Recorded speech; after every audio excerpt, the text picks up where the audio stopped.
Hi everyone, we are back with all of your questions from January for the February Q&A. We would have done this a week ago, but we were all sick.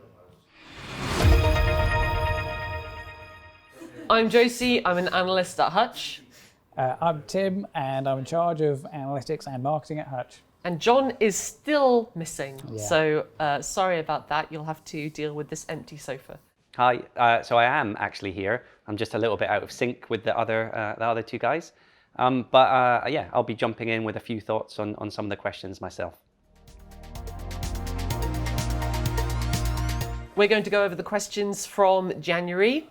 We've got 4 that we've picked as our favourites, and then we've got 3 questions which seem to be getting asked a lot, so we're also going to cover them. First question today comes from Benjamin Linzana. No. First question comes from Benjamin Lizana, who asks, what about a retune option? Yeah. I mean, maybe for 100 to 200 gold, maybe in rarity, this could be with different prices. You pay gold, and that lets you retune all of your cars again with obviously all of your fuses that you did before. Yes, retuning. It's definitely a hot topic on the team. I know I've got my views, but I'm going to let you answer this one, Tim. So I think that we have covered that in some way before, but it's worth coming back to again now because something is happening, right? So in the past, what we said is like, well, it's a strategic element of Top Drives picking the tune, and you have to commit to it. And if you want a different tune, you better get that car again and tune it that way. And if you do it wrong, that was on you. That was you making a mistake. Saying pay gold to retune is a bit like saying, could you make the game more pay to win? Because the people who've got gold can just tune whatever they need in any event they need. And so it's like, let's keep that strategic element. Let's keep that. However, when we do major changes to physics and fix things and make it work better than it should, that has the knock-on effect that the best tunes to use can change in some cases. And then it's a little bit unfair. Maybe you did make the strategic choice and this guy made the stupid choice, and now we changed it and now that's a better choice. Oh, that's not quite as good. Yep. So there are some fairly big changes that we're looking into for the physics, like upgrading the engine mysteriously improves your traction. We'll get into that later. And even people have asked for, can you just change how tuning works so that all the tunes are valid, or the tune that you think should work for a track does work for that track? And it's like, we could do that, but then that would really ruin everybody's tunes. So that's why we're now lining up to go, okay, let's build a thing where if we do a major change, we can at the same time go, hey everybody, you can retune all of your maxed cars once for free in this limited window of time to make up for the fact that things have changed. Yep. So free, one time only, when we do these changes, retuning is coming. Nice. There you go. Right, so yeah, well done. Enjoy obsessing over all of your retunes. Yeah. I'm sure that there are going to be a lot of posts and threads, people figuring all of that out. There'll be more advance notice of when that's coming, but that is on the roadmap. Yep, so enjoy that. The next question comes from Thomas Studer, who asks, technical question, are you following the agile methodology for development of the game? Yeah, well, the answer is yes. Hutch's game teams operate on agile. Yeah. So should we talk a little bit about what that means, just from a... Good question. That would be one that our producers would be excited about. I mean, there are different versions of it. Like, you know, for some people, it's like at the end of every sprint of a certain length, you literally put out a version of whatever the thing is you're working on. Yeah. And every sprint ends with it fully working, and it just keeps going. And we don't do that. No. We save things up a bit for a release because there's certain costs of doing a release, things that make it more time consuming. If you did them all the time, you'd be wasting a bit of time. So it's not that crazy, but... Yeah. And also the content that we tend to secure comes in such sort of big lumps. Like for instance, if you're adding a whole manufacturer, then you know that's a lot of content, and you couldn't really churn those out on the basis of one sprint. Yeah. So just in case it's not clear, a sprint is essentially a fixed amount of time where you choose all of the things you're going to get done in that period of time, and then you do them. Yeah. That's the plan. And in theory, you can be more reactive as well. You don't just go like, right, we're going to build this, and then this, and then this, and then a year later we'll have this. Yep. Obviously, you have an outline of where you're going to go. That's right. But you judge each sprint as it goes, which means you can react to things a bit better. That's right. But it's simply a method of breaking down all the things you need to do. Yeah. And yes, that's what we do. So thanks for the question, Thomas. Our next question comes from, I think it's pronounced Jan Kuki. Sorry if that's wrong. The question is, how long until the new RQ system? Because correcting hardly any RQs for PL11 seems like a punch in the face, even if it isn't already really close. Right. Okay, right, so have we saved up some work? So RQ rebalancing, I've definitely seen it in action. I've been trying to do some car corrections and it completely confused me because I saw some completely new RQs popping up. But I'll let the other guys go into detail on that. There's a few things.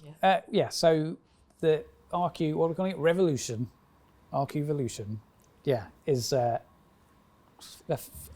still a few weeks away, still not at a point where we could say this is the date and it's going to be, put it in your calendar. So you've still got to hold your breath a little bit for that. As I speak right now, the release I think is going out today that does have some corrections and some RQ changes actually already in it. Yeah, but not... So when this goes out, you'll have seen that, but it's not the big everything changing. That's still coming later. Yeah, because there's quite a lot of things to fix and get right when you do that, because everything in the game has to multiply by that number and still make sense. Yep, absolutely. So we'll, of course, we'll update you when that's on the way. Yeah. The fourth question comes from Nicholas Huzan, who asks, is the daily reward for the 730th day of daily rewards going to be as exciting as last year or even better? So that's like the 2 year. Is it 2 year? Yeah. 365 times 2. Yeah. Yeah. Yeah. Pretty much. That adds up, right? Yeah, I think so. Is it going to be as exciting or better? Yes. That's what an annoying mathematician would say, isn't it? Yeah. Yes. Because it's an OR gate. You've given me an OR gate. It'll be fine. That's right. Yeah, it will be the same or better. There you go. Yeah. Yes. Cool. Okay. And then we've got 3 other questions which aren't from a specific user, but we've seen these questions all over the place. That's right. So carbon fibers for everybody else. These ones, it's like, good questions. You should have put it in the Q&A in the comments below. Okay. Well, then let's do it. Yeah. What on earth is going on with off-road drag races? I don't actually know what's going on. Yeah. See that all the time. It's crazy, isn't it, John? Yes, John, it is crazy. Yeah, that's right. Well, John, I'll tell you what's going on. So, first thing, we've covered some of this before, but to recap, in an off-road situation, the car can't get down all its power. If it just tried to go as fast as it could, it would just wheel spin. So there's a traction limit, and so it has to go slower in order to maintain traction. When that happens in game, there's a little orange triangle above the car, so you can tell. And the odd thing about that is that you're limited by the traction, your power is almost irrelevant. So cars of equal traction will travel at exactly the same speed. Even if one of them on dry asphalt would be radically faster, it's limited by the available traction. And so one of the things that we had from the very beginning, which is now turning out to be maybe not such a great idea, is like, that's kind of annoying if you had the same car and your one's much more upgraded and you're off-road and you're like, what's going on? I'm just going, where's my upgrade? Where's my upgrade? So it's like, okay, so upgrading the engine actually gives you a bit more traction, so that one has a higher traction limit and can go a bit faster. But that creates some weird side effects, like upgraded Epic can beat a Legendary, and it's harder to upgrade a Legendary, and then, that's not good. So that's a thing that we're going to look into and sort out one day. So that's one of the things that's going on, right? So you've got a much faster car. Why isn't it going faster? Because it's traction limited. Then, this one's more upgraded, and the more upgraded one has more traction, so it's able to go faster even though it has less power, because the upgrade gives it more traction, and the traction is the limit, not the power. All right, getting it? And then finally, our old friend mid-range acceleration, right? You're going along, and then you reach a certain speed. There's some physics going on here, right? When the acceleration curve goes like this, right? Gets smaller. When it's a lower slope, the acceleration is lower, the force is lower, and so it's easier to overcome the traction limit. When you're trying to really accelerate off, it's holding you back. Whereas when you're going 100 miles an hour and trying to accelerate to 101, less force is being applied, and you've got a greater chance of being able to apply that without having to reduce it. So there comes a point in the drag race where you can put the foot down, and then what matters is the MRA of your car at the exact speed that you've reached that point. So like both cars were going at exactly the same speed, and then it was only when they reached 70 miles an hour they can now escape the traction limit and go as fast as they can. The thing that's going to make the difference between them now is their exact MRA at 70 miles an hour, which could well not be something that you could tell from its 0 to 60 or its top speed, because MRA could have different powers at different places. So then a surprising car might be the one that starts to pull away, whereas in a dry condition, obviously the lower 0 to 60 would just have the advantage from the beginning. The traction limit has taken that advantage away. And then finally, if you put it on a hill, everything's ruined. yeah, I mean, the biggest thing that happens there is the weight is very important. Like the lighter you are, the easier it is to get up a hill. We had that the wrong way around a long while back, but we fixed that. And then on top of that, there's this factor that certain cars, from the distribution of the weight, or the fact that they've got 6 wheels instead of 4 in one case, and various things like that mean it should be able to get up a hill quicker than just the 0 to 60 and weight would suggest. And so for those cars, we have a special extra stat, which is like hill climb bonus. It should be better at them. And some cars have that and some don't, and some have more of it than others. So that's another factor that in an off-road drag, which a hill climb is often like, you might get different results to what you expect. There you go. Good. In depth. All right, we like that. Another question we've got here is, what is happening with incomplete leaderboards / late joining? Right. It still seems to work sometimes. Yeah, exactly. So what's happening? This is the classic thing that, leaderboards would fill up in order, so then you could try and snip in at the end, and maybe one had just filled up and you got into a leaderboard with just 5 people and you could get tier 1 really easily. So that was kind of crazy, especially because over time more and more people were realizing that was a thing, and the more people who did it, the easier it got to do. So we were like, okay, we've got to change that. So we introduced this system where it's like there's going to be a cutoff, no more leaderboards will be created, existing ones will fill up, and then everybody extra will just be sprinkled on top of the existing ones.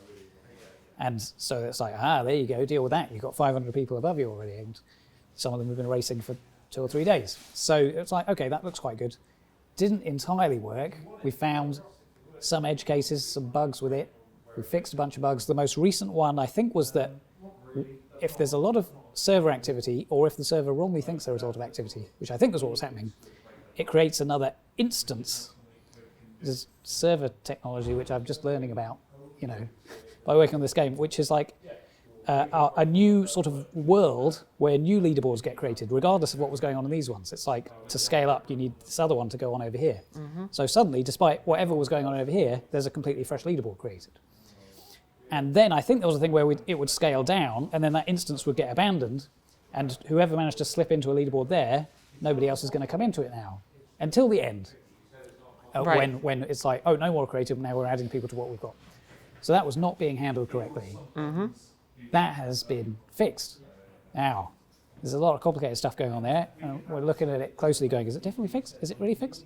And because there's not the exact number of people that divides by the number of people in a leaderboard, there will always be situations where one leaderboard might not fill up as much as another. That can always happen. But in general, it should work a lot more better now. More better, yes. That's the plan, more better. Everything is more better now. Yeah. Good. Yeah. Okay. And this is the last one, which we've seen. Do you deliberately nerf existing good cars before releasing new ones? So Nerfing Cars, I'll definitely jump in on this one. Definitely don't do it. The whole goal, everything that we're doing in terms of getting the cars involving a sort of group of the community, speaking to manufacturers, speaking to Evo, is all about trying to make these cars as accurate as possible. And I know, we're not 100% there, but that is absolutely the goal. So we would never deliberately change a car away from what we to the best of our knowledge is its real world performance. And I can categorically state that is our approach to this game, is to over time, and with your help, is to keep making it more and more accurate. Yeah, I can see how Don't say sometimes people say that, don't they? Yeah. I can see how sometimes it looks like that because we put out corrections at the same time as we put out new cars, but they're just the corrections. They're the ones that seem most important to make. There's no nefarious Machiavellian meeting where we go, oh, this one's coming in, let's do that one, ha ha ha. And you'll notice it because some cars in corrections get better. Yeah, the whole point is that it's worse. We're correcting issues rather than doing anything nefarious. Exactly. It goes both ways. So some cars get better, and then new cars come out, and this car's better now. I think people tend to notice more when they're like, hey, I had this one and I thought it would be good, and it changed. Because, well, it's a loss aversion mechanism. Right. People notice a loss. You notice that more, exactly, than things going the other way. Generally, that's right. And then there's this bit we've talked about, which some people have said quite weird, with like, we've made 100 preemptive corrections. And they're like, guys, it's not a good look. Why everything wrong? It's more that we've added more steps before cars get into the game. Before it was like, Evo says it's this, it goes. And now it's like, let's check that a bit more. With an expert player council and figure out some things before the cars come in. So, and that's been really powerful. That's right. That's reduced things, exactly. And then again, in the release that's going out today, and when this video comes out, it will be last week or a few days ago, I'm not sure exactly when, it will be like we've actually got the situation where we've got an update out quickly after the new cars were added. So even the ones that were missed there, we've caught a whole bunch of those. Yep.